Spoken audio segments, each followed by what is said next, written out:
ये वीडियो का पार्ट 2 है। हम लोग पहला पार्ट अपलोड कर चुके हैं।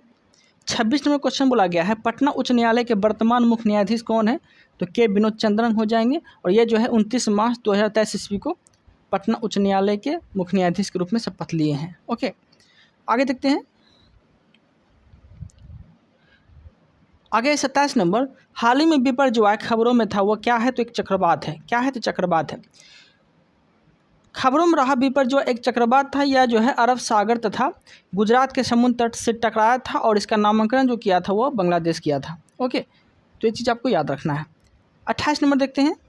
28 नंबर क्वेश्चन है, निम्नलिखित में से कौन सी ताप विद्युत परियोजना महाराष्ट्र में है? नहीं है। ओके, इनमें से कौन जो है ताप विद्युत परियोजना है जो कि महाराष्ट्र में नहीं है? तो ये जो है ये कहलगांव। कहलगांव जो है ये कहाँ पे है? तो ये बिहार में ही है कहलगांव, मतलब भागलपुर से आगे है। ओके, देख लेते हैं बाकी महाराष्ट्र में कौन कौन है। तो तिलौरा, चंद्रपुर और ट्राम्बे, ये सब जो है महाराष्ट्र में है। ओके, अब बाकी डिस्क्रिप्टिव में देखिए क्या बोला गया, कहलगांव ताप विद्युत परियोजना महाराष्ट्र में स्थित नहीं है, यह भागलपुर बिहार में स्थित है। यह परियोजना एनटीपीसी के अधीन कोयला आधारित संयंत्र है। ओके, जैसे कि आप लोग को बोले ही थे कि भागलपुर से आगे पड़ता है कहलगांव, वहीं पर यह है। आगे 29 नंबर देखिए क्या बोला गया है, किसी वस्तु का चंद्रमा पर भार पृथ्वी पर उसके भार का क्या होगा? तो उसके भार का ना 1/6 भाग हो जाएगा। ठीक है, देखिए यहाँ पे लिखा गया है डी नंबर। डिस्क्रिप्टिव में देखिए क्या बोला गया है, किसी वस्तु का चंद्रमा पर भार पृथ्वी पर उसके भार का 1/6 भाग होता है। ठीक है, जैसे देखिए यहाँ पे देखा गया है, देखिए यहाँ पे क्या लिखा गया है, वस्तु का चंद्रमा का भार जो है 1 है, तो वस्तु पर पृथ्वी का भार कितना हो जाएगा? 6 हो जाएगा। कहने का अर्थ ये हो गया कि आपका वजन अगर 6 kg है तो चंद्रमा पर 21 kg होगा। ओके, कम हो जाता है, तो इस तरह से आप बोल सकते हैं। ओके, बाकी और भी है लिखा हुआ, वो भी देख लेते हैं। पृथ्वी पर किसी वस्तु का भार वह बल है जिससे पृथ्वी उस वस्तु अपनी ओर आकर्षित करती है। चंद्रमा पर किसी वस्तु का भार वह बल है जिसे चंद्रमा उस वस्तु को आकर्षित करता है। चंद्रमा का द्रव्यमान जो है पृथ्वी की अपेक्षा कम है, इस कारण चंद्रमा वस्तुओं पर कम आकर्षण बल लगाती है। ओके, कम आकर्षण बल लगाती है इसी वजह से। ओके, और भी आगे लिखा हुआ है, चंद्रमा का द्रव्यमान पृथ्वी की अपेक्षा कम है, इस कारण चंद्रमा वस्तुओं पर कम आकर्षण बल लगाती है। चंद्रमा पर लोलक घड़ी को ले जाने पर उसका आवर्तकाल जो है वो बढ़ जाएगा, और क्योंकि चंद्रमा पर जो है जी का मान पृथ्वी के जी के मान का 1/6 गुनी हो जाती है। ठीक है, तो इस तरह से आपको याद रखना है। आगे देखते हैं, खगोलीय पिंड देख लेते हैं। ओके, खगोलीय पिंड में क्या बोला गया है, देखिए पृथ्वी का द्रव्यमान कितना हो जाता है? तो पृथ्वी का द्रव्यमान अगर बोलेंगे आपसे तो 5.98 गुना 10⁻²⁴ kg द्रव्यमान हो जाएगा। ठीक है, और चंद्रमा का बोलेगा द्रव्यमान तो 7.36 गुना 10⁻²⁵। ठीक है, ये द्रव्यमान kg में हो जाएगा। ठीक है, और त्रिज्या में बोलेगा पृथ्वी का त्रिज्या कितना है? तो 6.37 गुना 10⁻⁶ हो जाएगा इसका त्रिज्या। चंद्रमा का त्रिज्या बोलेगा तो 1.74 गुना 10⁻6 हो जाएगा। ठीक है, इसका त्रिज्या। ओके, तो आप लोग को याद रखना है। आगे देखते हैं,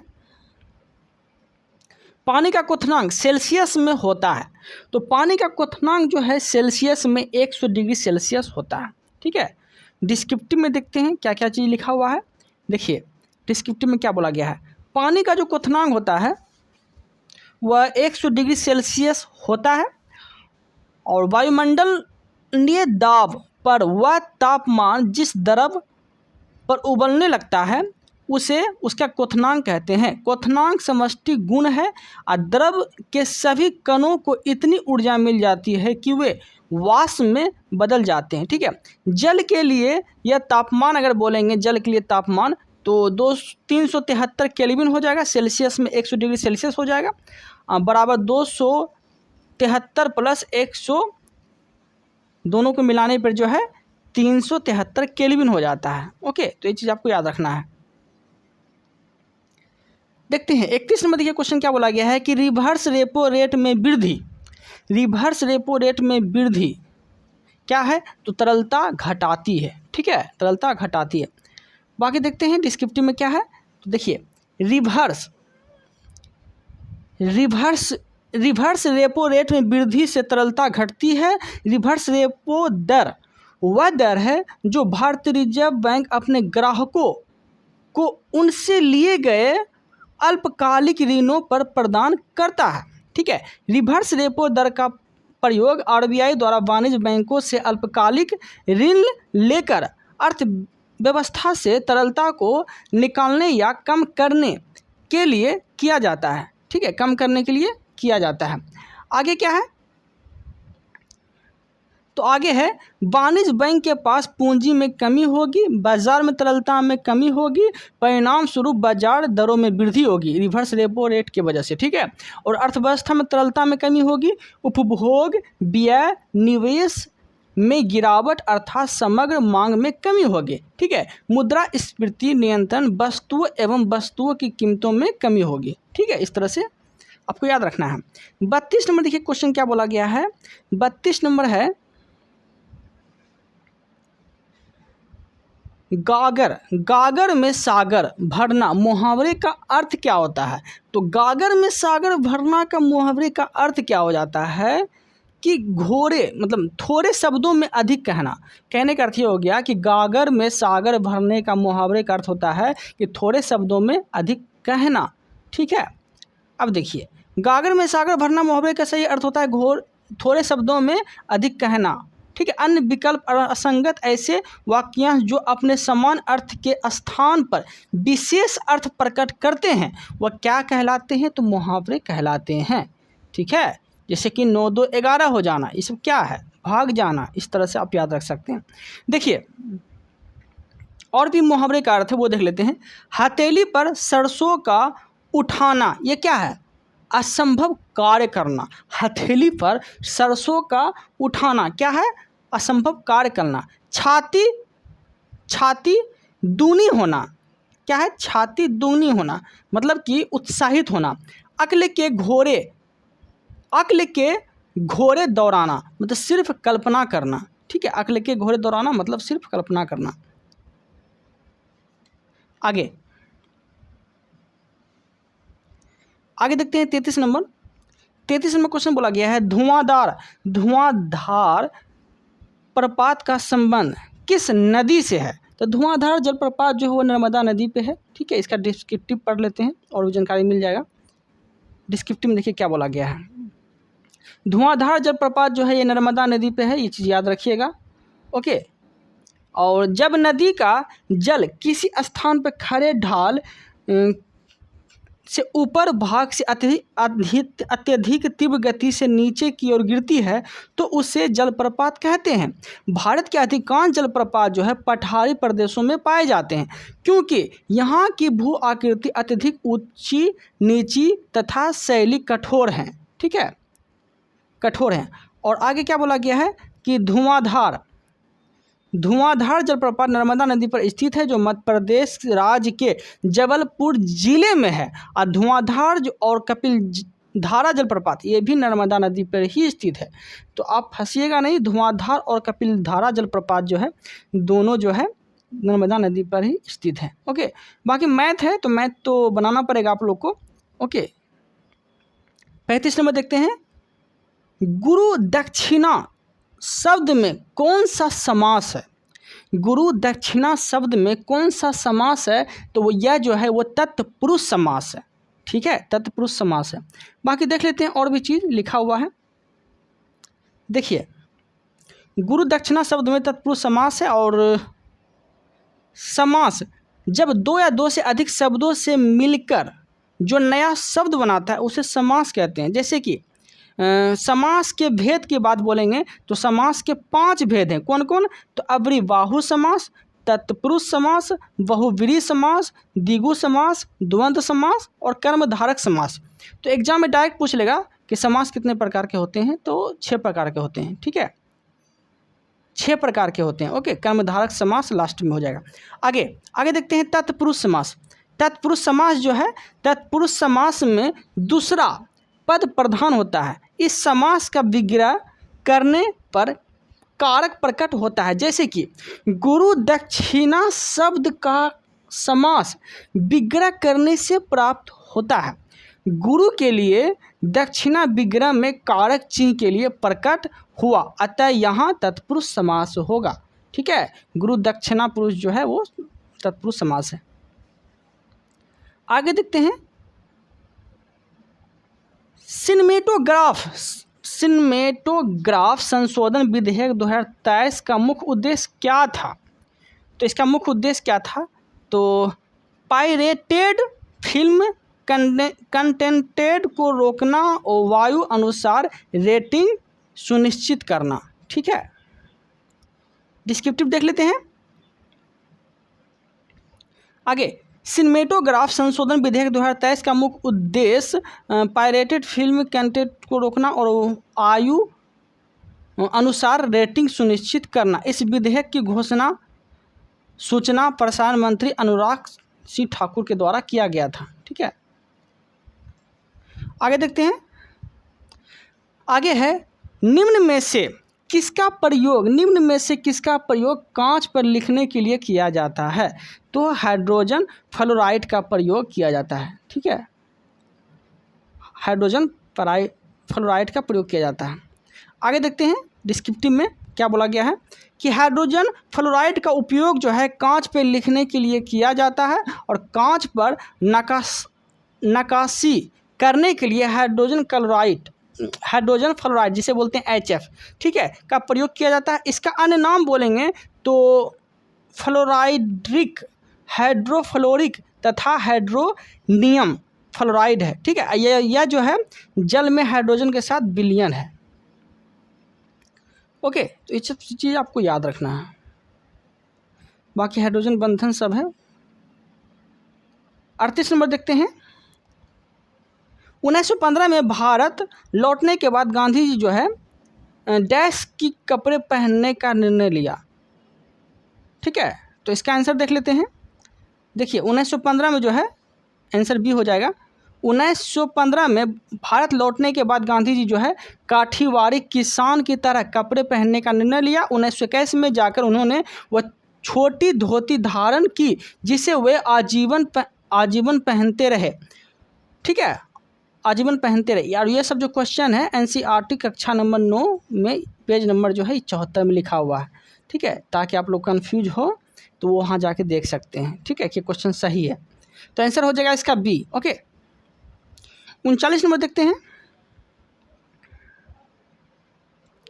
मध्यकाल में सामंत को उसका लॉर्ड जो जमीन देता था वह कहलाती थी, क्या कहलाती थी? तो फीफ कहलाती थी, फीफ। मध्यकाल में सामंत को उसका लॉर्ड जो जमीन देता था, ठीक है, उसे क्या कहते थे? तो फीफ कहते थे। देखिए मध्यकालीन में सामंत को उसका लॉर्ड जो जमीन देता था वो क्या कहलाते थे? फीफ कहलाते थे। ठीक है, यही चीज़ क्वेश्चन में लिखा गया है। आगे देखते हैं 40 नंबर। निम्न में से कौन सा मिश्रण नहीं है? इनमें से कौन सा मिश्रण नहीं है? तो आश्वित मिश्रण, मतलब आश्वित जल, ये जो है मिश्रण नहीं है। बाकी दूध मिश्रित पेय, वायु, आयोडीनीकृत नमक, ये सब मिश्रण है। ठीक है, और देखिए डिस्क्रिप्टिव में क्या बोला गया है? आश्वित जल मिश्रण नहीं है, शेष सभी मिश्रण है। आश्वित जल एक यौगिक है। ठीक है, और यौगिक वह पदार्थ होता है जो 2 से अधिक तत्वों से मिलकर बना है। ठीक है, जैसे कि आश्वित में मीथेन, चीनी, नमक आदि आते हैं। ठीक है, और यौगिक की बात बोलेंगे जैसे कि हाइड्रोजन क्या है? तत्व है। ठीक है, और हाइड्रोजन के साथ O मिला दिए, O2 मिला दिए, मतलब कि हाइड्रोजन H2 मतलब हो गया हाइड्रोजन, और हाइड्रोजन के साथ ऑक्सीजन मिला दिए, तो ये दोनों मिलके क्या बन गया? यौगिक बन गया। क्योंकि पानी जिसे बोलते हैं जल, ये क्या है? तो यौगिक है। तो सिंगल, अगर सिंगल है जैसे हाइड्रोजन तो सिंगल है। ठीक है, सोडियम सिंगल है, CH4 क्या है? सिंगल है। तो अगर सिंगल है तो ये है तत्व। और सिंगल से मिल के जैसे हाइड्रोजन के साथ मिल के अगर ऑक्सीजन बन गया, ऑक्सीजन मिला देंगे तो क्या हो जाएगा? पानी हो जाएगा। और पानी क्या है? तो यौगिक है। तो तत्वों के समूह से यौगिक बना सकते हैं आप। ठीक है, ये सब चीज़ बोला गया था। आगे देखते हैं 41 नंबर। एक देश में एक विशेष वर्ष के दौरान उत्पादित सभी अंतिम वस्तुओं और सेवाओं के कुल मूल्यों को क्या कहा जाता है? तो आंसर हो जाएगा डी, सकल घरेलू उत्पाद कहा जाता है। ठीक है, अर्थव्यवस्था में एक वित्तीय वर्ष उत्पादित सभी वस्तुओं एवं वस्तुओं का अंतिम मौद्रिक उसका सकल घरेलू उत्पाद कहलाता है। ठीक है, 42 नंबर देखते हैं। प्रथम विश्व युद्ध का तत्कालीन कारण क्या था? तो ऑस्ट्रियन राजकुमार फर्डिनेंड की हत्या। ठीक है, देखिए डिस्क्रिप्टिव में क्या बोला गया, प्रथम विश्व युद्ध तत्कालीन कारण जो था ये 28 जून 2014 को ये ऑस्ट्रियन राजकुमार फर्डिनेंड की हत्या की वजह से ये प्रथम विश्व युद्ध हुआ था। और ये हुआ कब था? तो 1914 में प्रारंभ हुआ था और 1918 तक ये चला था। ठीक है, और यही चीज़ बोला गया है कि इस घटना को सोरोजोवा हत्याकांड के नाम से भी जाना जाता है। इसी घटना को ऑस्ट्रिया सर्बिया संयंत्र मानते हुए उसके खिलाफ युद्ध की घोषणा कर दी। ठीक है, तो ये सब चीज़ याद रखना है। 43 में क्वेश्चन बोला गया है कि नवनिर्वाचित लोकसभा में तत्कालीन अध्यक्ष किसे चुना जाता है? तो लोकसभा के वरिष्ठ सदस्य को चुना जाता है। कहने का अर्थ ये हो गया कि नवनिर्वाचित लोकसभा में तत्कालीन जो अध्यक्ष चुने जाते हैं वो लोकसभा के वरिष्ठ सदस्य को चुने जाते हैं। ठीक है, नवनिर्वाचित लोकसभा तत्कालीन अध्यक्ष जो चुने जाते हैं वो वरिष्ठ सदस्य चुने जाते हैं, प्रोटेम स्पीकर जिसे बोलते हैं, मतलब प्रोटेम स्पीकर, और इसकी नियुक्ति जो करते हैं वो राष्ट्रपति करते हैं। ठीक है, इसी याद रखना है। मतलब राष्ट्रपति के माध्यम से जो है वो संसद में जो वरिष्ठ अधिकारी है उसको प्रोटेम स्पीकर के रूप में उसको कार्यभार सौंप देता है। कौन सा देश G20 का सदस्य नहीं है? तो वो बांग्लादेश जो है वो G20 का सदस्य नहीं है। बाकी जो है बांग्लादेश G20 का सदस्य नहीं है। और G20 का गठन जो हुआ था 1999 में हुआ था। एशियन वित्तीय संकट के बाद वित्त मंत्रियों और केंद्रीय बैंक के गवर्नरों के लिए वैश्विक आर्थिक और वित्तीय मुद्दों पर चर्चा करने के लिए एक मंच के रूप में दी गई थी। ठीक है, और G20 में 19 देश, अफ्रीकन यूनियन, यूरोपीय संघ मिलाकर कुल 21 देश सदस्य थे। और G20 के सदस्य में अर्जेंटीना, ऑस्ट्रेलिया, ब्राज़ील, कनाडा, चीन, France, Germany, Bharat, Indonesia, Italy, Japan, दक्षिण कोरिया, मेक्सिको, रूस, सऊदी अरब, दक्षिण अफ्रीका, तुर्की, यूनाइटेड किंगडम, संयुक्त राष्ट्र अमेरिका, यूरोपीय संघ तथा अफ्रीकी संघ थे। ठीक है, टोटल 21 देश लगभग सदस्य थे। ओके, अब देखिए 45 में क्वेश्चन क्या बोला गया है कि निम्न में से कौन से पादप युग में उभयलिंगी पुष्प होते हैं? तो गुड़हल तथा सरसों, ये क्या है? तो उभयलिंगी पुष्प हैं। अब देखते हैं, गुड़हल और सरसों पादप युग उभयलिंगी पुष्प होते हैं जब पुष्प में पुंकेसर और स्त्रीकेसर दोनों मौजूद हो तो उन्हें उभयलिंगी पुष्प कहते हैं। जैसे कि गुड़हल, सरसों, जब पुष्प में पुंकेसर तथा स्त्रीकेसर कोई भी एक जनयांग उपस्थित होता है तो उसे एक लिंगी कहते हैं, लेकिन दोनों उपस्थित हो तो उभयलिंगी कहते हैं। ठीक है, ठीक है, देखिए पपीता और तरबूज ये सब क्या है? तो एक लिंगी पुष्प है। देखिए यहाँ क्या बोला गया है, यहाँ से पढ़ते हैं, जब पुष्प में पुंकेसर अथवा स्त्रीकेसर में कोई एक जयांग उपस्थित होता है तो पुष्प एक लिंगी कहलाते हैं। ठीक है, देखिए पपीता और तरबूज, देखिए पुष्प पौधे में प्रजनन कार्य करते हैं और फल एवं बीज उत्पन्न करता है। पुष्प एक डंठल द्वारा तने से संबंधित होता है। इस डंठल को वृत्त पेडिसेल कहते हैं। वृंत सिरे पर इस चपटे भाग को क्या बोला जाता है? पुष्पासन या थैलेमस कहते हैं। एक प्रारूप पुष्प में पुष्प पत्रों के 4 भाग होते हैं जिसे पुष्प के चक्र भी कहते हैं। ठीक है, इस तरह से आपको याद रखना है। ओके, पुष्प के 4 भाग होते हैं जिन्हें पुष्प चक्र कहते हैं। देखिए पुष्प के 4 भाग में कौन कौन है? बाह्यदलपुंज, दलपुंज, पुमांग, जयांग, ये सब चीज़ हैं। ओके, देखिए बाह्यदलपुंज जो ये पुष्प का सहायक अंग तथा पुमंग और जयांग आवश्यक अंग कहते हैं इसको। ठीक है, पुष्प का। देखिए 46 में क्वेश्चन है, टोक्यो ओलंपिक में सुमित नागल ने भारत का प्रतिनिधित्व किया। तो टेनिस, सुमित नागल क्या खेलते हैं? तो टेनिस खेलते हैं। देखिए, Tokyo Olympic Sumit Nagal tennis Bharat का प्रतिनिधित्व किया। टेनिस खेलते हैं और टेनिस की तरफ से भारत का प्रतिनिधित्व कौन किया? तो सुमित नागल ने। ठीक है, 47 नंबर देखते हैं, भौगोलिक अनुसंधान में किस देश ने यूरोप को नेतृत्व प्रदान किया? ठीक है, तो पुर्तगाली ने यूरोप को नेतृत्व प्रदान किया था। ठीक है, आगे देख लेते हैं, भौगोलिक अनुसंधान में पुर्तगाल यूरोप के नेतृत्व प्रदान किया। यूरोप ने 15वीं शताब्दी में अंतर्राष्ट्रीय व्यापार के बाद में वाणिज्य गतिविधियों को प्रवेश किया। यह पुर्तगाली स्पेन वासी जिन्होंने 15 और 16वीं शताब्दी के शुरुआत में नए समुद्र मार्गों की खोज का बीड़ा उठाया, यात्रियों को प्रोत्साहित किया, प्रारंभिक उपनिवेशिक साम्राज्यों का गठन किया। ठीक है, यही सब चीज़ किया है, बाकी कोई चीज़ खास है नहीं, फिर पढ़ देते हैं।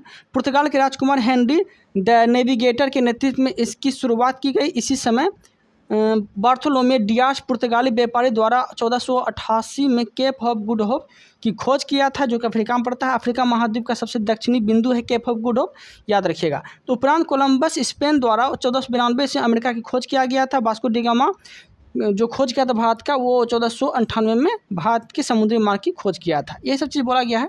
तो क्वेश्चन बन जाता है, केप ऑफ गुड होप की खोज कौन किया था? तो बार्थोलोम्यू डियाज किया था। और कब किया था? तो 1488 में किया था। ये सब चीज़ याद रखना है। और कोलंबस अमेरिका की खोज कब किया था? 1492 में किया था। ठीक है, देखिए, विधान परिषद वाले राज्य की विधान परिषद के सदस्य की कुल संख्या उस राज्य की विधानसभा के सदस्य की कुल संख्या के से अधिक नहीं होगी। ठीक है, इसका आंसर हो जाए 1/3। 1/3 जो है तिहाई चुने जाते हैं। ठीक है, देखिए, विधान परिषद वाले राज्यों की विधान परिषद के सदस्य की कुल संख्या की विधानसभा सदस्य की कुल संख्या की 1/3 से अधिक नहीं होगी। विधान परिषद में सदस्यों की अधिकतम संख्या विधान सभा की 1/3 और न्यूनतम 40 निश्चित की गई है। ठीक है, देखिए, जी का मान, बड़ी जी का मान कितना होता है? तो बड़ी जी का मान होता है 6.67 गुना 10⁻⁻11 newton metre square KG square. ठीक है, इस तरह से बोल सकते हैं, newton metre square KG square. ठीक है, देखिए, बड़ी जी का मान तो ये बोलबे किए हम 6.67 गुना 10⁻⁻11 newton metre square KG square होता है गुरुत्वाकर्षण। एकांक दूरी पर स्थित एकांक द्रव्यमान दो पिंडों के बीच कार्य करने वाले गुरुत्वाकर्षण बल को एक गुरुत्वाकर्षण नियतांक कहते हैं। ठीक है, यूनिवर्सल ग्रेविटेशनल, ठीक है, कांस्टेंट कहते हैं। ठीक है, जी द्वारा प्रदर्शित इसे किया जाता है। तो जी का मान पता ही होगा, सब चीज़ याद रखिएगा। ओके, आगे देखते हैं, डिमोस शब्द का तात्पर्य क्या है? तो डिमोस आपको पता ही होगा। डिमोस शब्द का तात्पर्य है जनता, डेमोस। ठीक है, डिमोस एक ग्रह को उपग्रह हो जाता है, यहाँ है डेमोस। डेमोस का तात्पर्य क्या है? तो जनता। ठीक है, देखिए, डेमोस शब्द का तात्पर्य होता है जनता। लोकतंत्र शब्द अंग्रेजी शब्द डेमोक्रेसी का हिंदी रूपांतरण है। डेमोक्रेसी दो यूनानी शब्दों से बना है, डेमोस और क्रेटिया, जिनका अर्थ क्रमशः जनता तथा शासन होता है।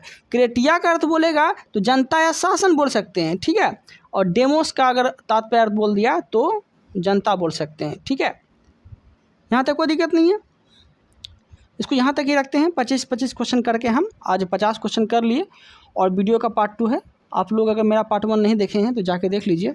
और दरोगा के एग्ज़ाम आते आते एक कंप्लीट जो है बुक ख़त्म करने की कोशिश करेंगे। Okay, thank you, thanks for watching.